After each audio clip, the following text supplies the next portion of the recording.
Hey everyone, it's Emma here from Sleep Advisor. If you're ready to upgrade your mattress, but you don't know where to start, you're on your own. All right, let's get this off of me. Just kidding.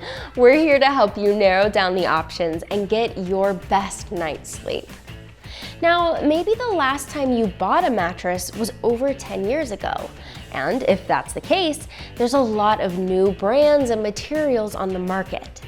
So in this video, we're going to compare Innerspring and Memory Foam mattresses, so you can pick the one that best suits you. Let's go ahead and get started.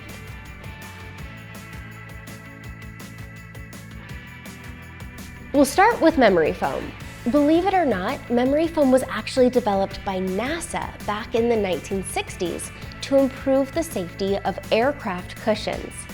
Now it's one of the most popular materials for mattresses. When we're referring to memory foam beds, we're really talking about any mattress with only foam in its construction, not just memory foam. Now that can include polyurethane foam or polyfoam and latex foam. Memory foam is usually associated with sinking into bed, kind of like a quicksand feel. This material is really known for its soft, slow-reacting feel. When a sleeper lies on memory foam, they don't just drop into the mattress. The material slowly compresses under the sleeper's body weight. On the other hand, Innerspring mattresses are almost the complete opposite. They're one of the oldest types of modern mattresses, dating back to 1871. They use hundreds of coils as their support system, which tends to make the bed feel very bouncy and responsive. And for comfort, they have soft, plush material, usually foam, around and on top of the coils. This is probably the mattress you grew up sleeping on. It has a very traditional feel. So why choose memory foam? Well, memory foam is fantastic at relieving pressure. If you wake up with pain from sleeping on your side, memory foam is excellent at alleviating this. That's one thing that I love by being a combo sleeper, is that when I sleep on memory foam, it allows me to sink into the bed and it takes pressure off my hips and shoulders. Now, memory foam is also great for couples because it absorbs movement across the surface. So if your partner fights crime in their sleep, you should be able to sleep right through it. And for the budgeters, foam beds tend to be more affordable. Now on the flip side, some cons of memory foam are that it tends to trap heat. Memory foam is very dense, so there isn't much airflow between your body and the materials in the bed. Some brands do try to mitigate this problem by infusing the foam with gel or copper, but most of the time, foam beds will just sleep warmer than Innerspring beds. People with mobility problems or heavier people might have problems feeling stuck in the bed, making it harder to readjust or get out of bed in the morning. And last, memory foam is not as durable as metal, so it can sag over time and might not last as long as its Innerspring counterpart. Speaking of, that's one of the benefits of Innersprings: durability. Since most spring beds are made with steel, they're generally going to feel more supportive longer than foam will. They're also very breathable and usually sleep much cooler than a memory foam bed.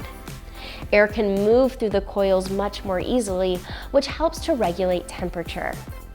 And there's no struggle moving around on the surface. The bounciness of the springs makes it super easy to adjust positions, and you'll never really feel stuck on any of these beds. But that brings us to some downsides. Because they're bouncier, they do have a harder time isolating motion. If you're a light sleeper and share a bed with a partner, pets, or kids, you're going to want to look for individually wrapped coils. That helps to keep movement in one spot. Another thing for light sleepers to note, coils can be noisier than memory foam, especially if they're getting up there in age. And if you're someone who experiences a lot of pain, springs aren't exactly the most pressure-relieving material. Most Innerspring beds are more on the supportive side, and their comfort layers aren't often very thick, so side sleepers might feel some pressure on their hips and shoulders. So which one is the right one for you? Well, generally speaking, you should pick a memory foam bed if you like sinking into bed. Want to feel like you're sleeping on quicksand? A memory foam mattress is going to give you that. Well, minus the fear of slowly drowning, of course. Side sleepers should love memory foam beds because they're by far the best for relieving pressure. If you're a side sleeper who tends to feel pain in your shoulders, hips, or even your back, memory foam might be a winner for you. And light sleepers, if you share a bed with a partner and movement wakes you up during the night, definitely check out memory foam. Now, you'd probably like an Innerspring bed if you want a supportive feel.